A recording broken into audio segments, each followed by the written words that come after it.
I have a client of mine. His name is, we're just going to, for the sake of his privacy, we're going to call him Tim. Okay. Tim's been with me for a long time. Tim is very successful in his career. He's actually less than 30. He's single. He has no kids. He's lost a stupid amount of weight, in great shape. But one of the things that Tim has always really, really struggled with was his mental health. And he does good for a while, and he'll like be on track, stay consistent with his goals, stay disciplined. He's doing good at work. He gets promoted at work. He's got all these cool things that are happening in his life.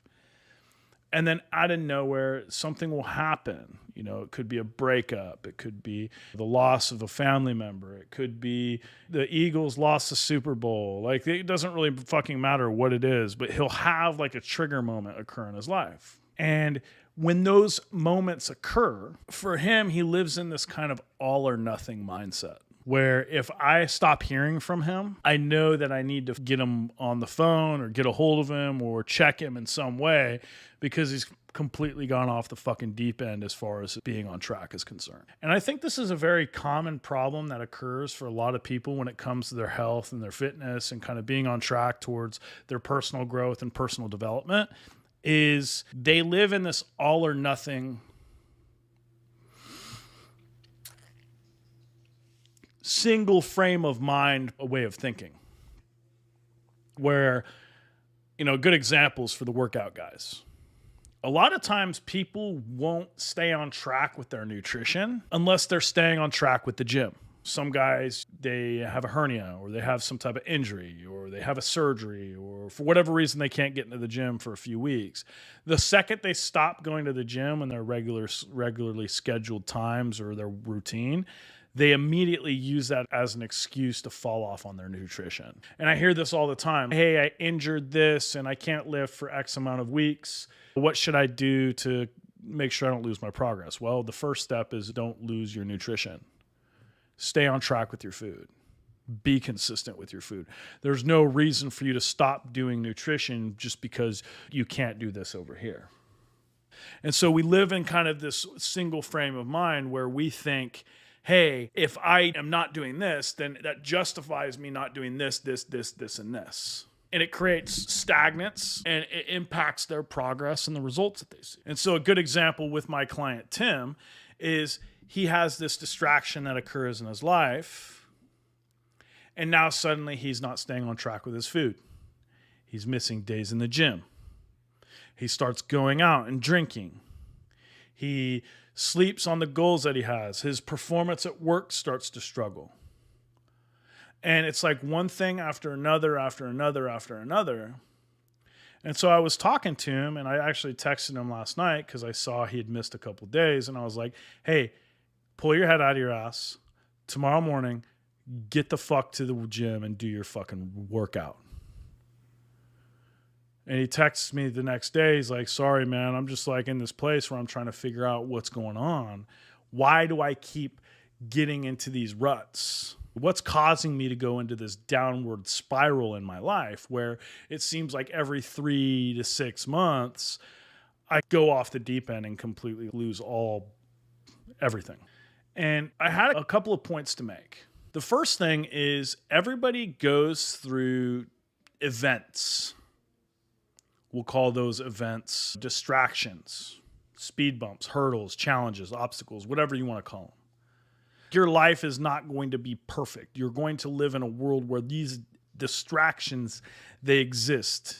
And it seems like you can never get a break. There's always some new thing that you're having to deal with in addition to all the responsibilities that come with living the life that you live. The question isn't, why do I keep having these things occur in my life?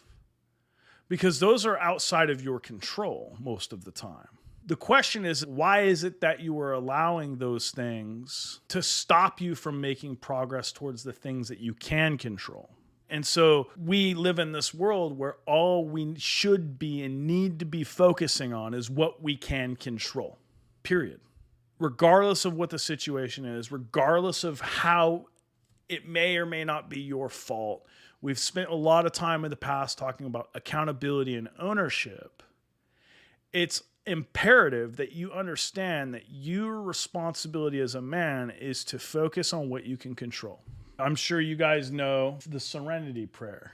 God, grant me the serenity to accept the things that I cannot change, the courage to change the things I can, and the wisdom to know the difference. Living one day at a time, enjoying one moment at a time, accepting hardships as the pathway to peace, taking, as he did, this sinful world as it is, not as I would have it, trusting that he will make things right if I surrender to his will, so that I may be reasonably happy in this life and supremely happy with him forever and ever in the next.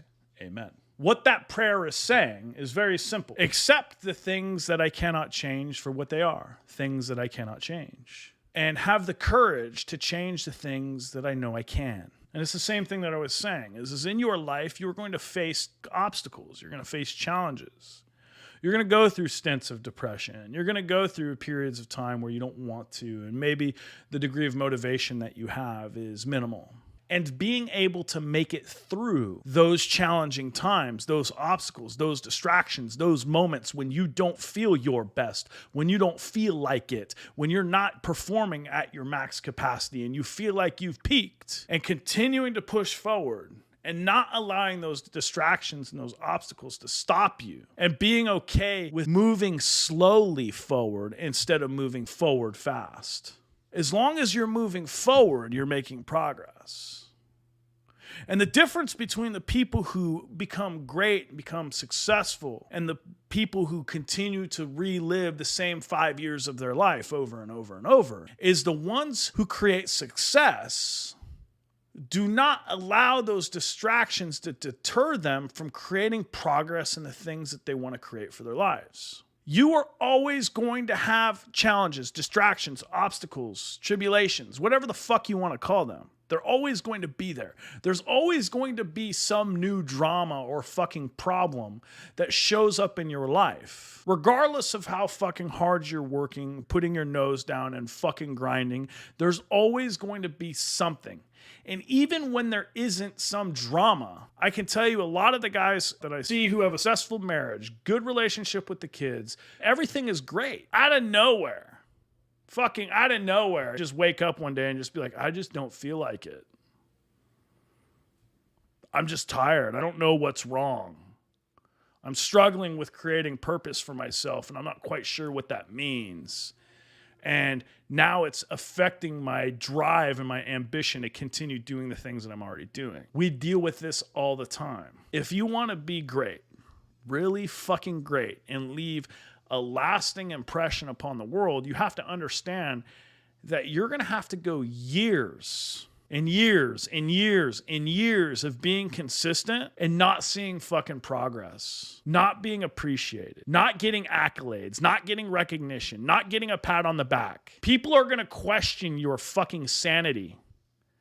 They're going to look at you like you're crazy. They're going to criticize you. I can't tell you how many people tell me all the time, here I am, and I will continue day in and day out to grind and grind and grind and grind and grind and grind and grind and grind. And then out of nowhere, I promise you, you will hit that success streak and it will go to the moon.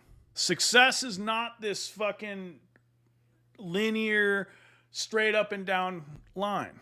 This is something where you have to pay it forward. You have to be willing to go years, especially in business, without seeing results. And the same thing applies to fitness or health or weight loss or getting stronger. You guys see a guy like me and you see I'm pretty strong. I can lift a lot of weight. When I started, I couldn't bench press more than 200 pounds. I couldn't deadlift more than, 185 pounds, 225. And I didn't even know what a fucking squat was. I skipped fucking leg day for the first 10 years that I worked out. But either way, it took me 15 years to get from the scrawny 160-pound fucking dude to what you see today. And even after 15 years of me doing this, I'm not even on the top of the food chain as far as physique or strength is concerned. Think about the amount of commitment and consistency and how long you have to go. And so when I get a guy who reaches out to me and he's like, hey, Josh, I think I've plateaued. I'm not seeing any strength increases on this workout or exercise. I can't help but laugh because you have no fucking clue what a plateau is. How long have you been working out? A year? Okay, so you finally stopped getting your newbie gains and you're actually experiencing what it's like to have to actually work for the progress that you make. Again, the success curve is not linear. It's going to be up and down, and it's going to appear in the grand scheme of things when we zoom out very flat. And so, yes, you're going to have obstacles. You're going to have challenges. You're going to have distractions. You're going to have periods of depression. You're going to have hard times in your life and challenging periods where you don't feel your best. You have to learn how to continue moving forward and making progress, even when those things occur. That is what's going to set you apart from the people who are great versus the people who, again, like I said, continue to repeat the same 5-year cycle in their life over and over and over until they die. I've seen it. How many fucking dudes do we have in our group that you guys have seen who've lost the same 50 pounds over and over and over and over? They lose the weight, they gain it back. They lose the weight, they gain it back. It's like yo-yo dieting at its finest. They're not making a permanent change. They're mentally masturbating. They like the fucking feel-goods and the attention and the pats on the back and the fucking, oh, you're so good that they get when people see that they've lost weight. And then as soon as they get to a place where they're no longer getting the attention that they feel like they should be getting from the weight loss that they've gotten, they fall off the wagon and gain all the fucking weight back. And then wait a few months. Oh my God, I'm starting my weight loss journey again. And they get right back on that fucking dopamine high and ride that roller coaster all the way until they fucking suck that thing dry again. And people no longer care. And so their entire identity has turned into, look at me. They don't want to stay in shape and make that change permanent, because after a certain point, you actually have to work for the progress. And this is a hard pill to swallow, because the last thing that I ever want to do is be the guy who makes fun of the fucking fat guy who won The Biggest Loser. But there's a reason why almost every single contestant on that show gained all the weight back. Is because they made it about what people thought and the attention that they got. And their value was fucking dictated based upon the progress that they made. And so when their progress starts to slow, and it actually gets fucking hard to see changes in the mirror, and there's nobody there fucking cheering you on, now suddenly, oh, I don't want to fucking do this anymore. You have to make your goals non-negotiable, and they can't be contingent upon what people think of you, or the attention that you get, or whether or not somebody's fucking proud of you. Pat Copeman said, I deal with a daily struggle and schedules and bickering in my house daily, but it's not going to change my way of life. There you go. It's so fucking important for you guys to realize that life isn't going to stop. And I think that there's a Denzel Washington quote that talks about this. When the devil ignores you, then you know you're doing something wrong. The devil goes, oh no, leave him alone. He's my favorite. Conversely, when the devil comes at you, maybe it's because he's trying to do something right. When the devil's throwing challenges at you, he's throwing obstacles at you, he's trying to block your path and make you reaching your goals more difficult. That's how you know you're doing something right. So I want you to really stop and take a second to think about, if your life is easy and you live in a place of comfort and you're not really pursuing anything great, you're not creating an impact on the world, you're not helping people, you're not serving others, then why is the devil going to waste his time trying to stop you from doing what you're doing, making your life harder? You're already doing nothing. You're not serving anyone. You're not creating any impact. You're not changing the world for the better. It's the people who are actually pursuing greatness and trying to create impact and serve and make the world a better place that he's more concerned with. And every single time he throws one of those obstacles and those challenges into your life, he's saying, hey, we need to stop this guy. We need to create some distractions. God, just like we talked about on the last podcast, he's the one who's giving you the challenges that you need so that you can become the man that you want to be. You can be tempered into that strong, powerful leader that deserves the thing that you pray for. And the devil is going to create distractions. TikTok, Instagram, Facebook, pornography. Shall I continue? Alcohol, drugs, sex. Look at society and all the distractions that it's riddled with. How easy you can find yourself inundated with just useless, time-sucking bullshit that does nothing for you. It does not serve you. It does not help you. It does not give you the ability to improve. It does nothing but deplete you and take away. All of these platforms are designed to do one thing, and that's to buy your attention by creating an addiction to dopamine.